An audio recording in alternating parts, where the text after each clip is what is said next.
what funds are being allocated, what funding are being allocated to ensuring the quality of student services among the three colleges? As students are worried about having to travel to other campuses for basic needs, they would currently have their own college. Okay, John Rafferty from Langside. Are there going to be travel implications for students? Well, I think there's absolutely going to have to be a student service presence in every campus. There's no two ways about that. And the best ways that you can deal with any problems that students have, whether it's with funding or counselling or anything like that, it's best if you can deal with those issues on the ground as to where they arise. That said, I mean, managing student services is actually a very difficult job. Student services are one of the hardest worked parts of the college. They have real peaks and troughs in their workload. At the beginning of the year, they are inundated with inquiries, they are inundated with applications and processing funding and queries and things like that. And then they have other jobs that they have to do during the year. But we've got to make sure that we manage that workforce between the three colleges so that we can cope better with those peaks and troughs. Because at the moment, Langside only being one college, it's kind of on its knees at the beginning of term, and it's on its knees at the end of term when new people are joining.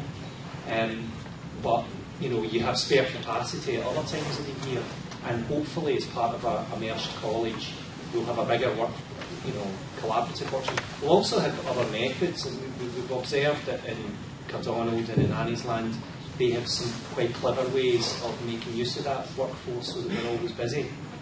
And we're hoping to take advantage of that in the three colleges now. Linda McTavish, Principal of Anniesland, isn't it inevitable that the bigger colleges are going to have the better facilities and other students will lose out? Absolutely not. Remember, this is one college with three campuses. It's not three colleges. It's one college with three campuses. Can the back hear me? Right. And equality of student service is mandatory to what we will offer students. We cannot give a different offer to students studying in one of the campuses from another campus. We have to provide information and services where students are studying. It's absolutely imperative that we do that. So we've got three major campuses and we've got three student services. What it will be much more joined up about what we can offer. The range of student services.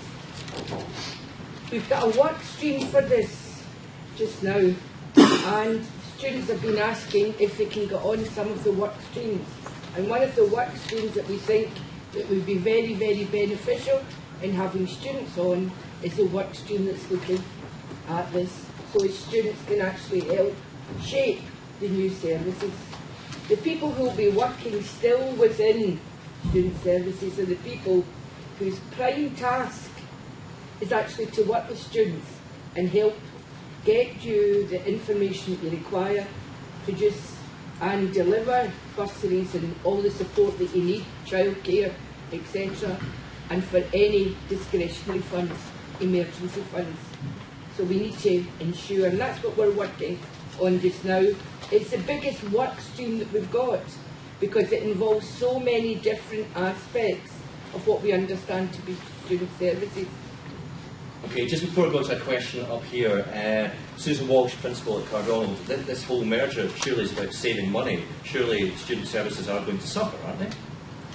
Is it about saving money? Yeah, it is about saving money. But it's also about how we can do better for the students that we've got using what we all have. I'm going to stand up. Anyone who knows me from my own college knows that I never speak to people with a barrier in front of me, and this just feels so alien. I feel like some ancient school teacher stuck behind here. The ancient bit, yeah, I know.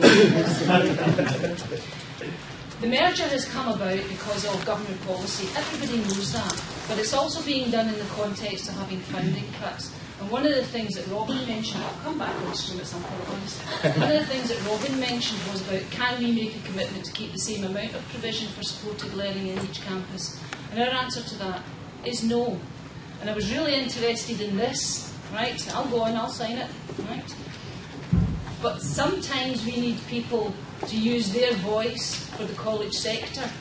Right? There is no point in us being the only one, us, I mean the folk who are sitting here, us being the people who go to the government and say, you need to carefully think about the effect of what you're doing. There are unintended consequences.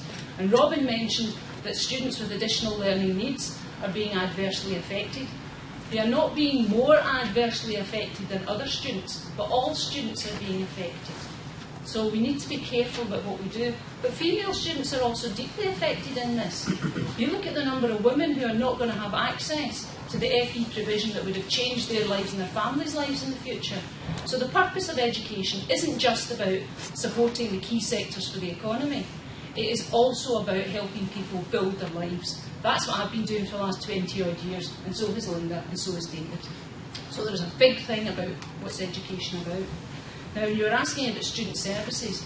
One of the things that helps students change their life is having access to student services. And Linda's right. I'm beginning to sound like David Cameron. Nick's right.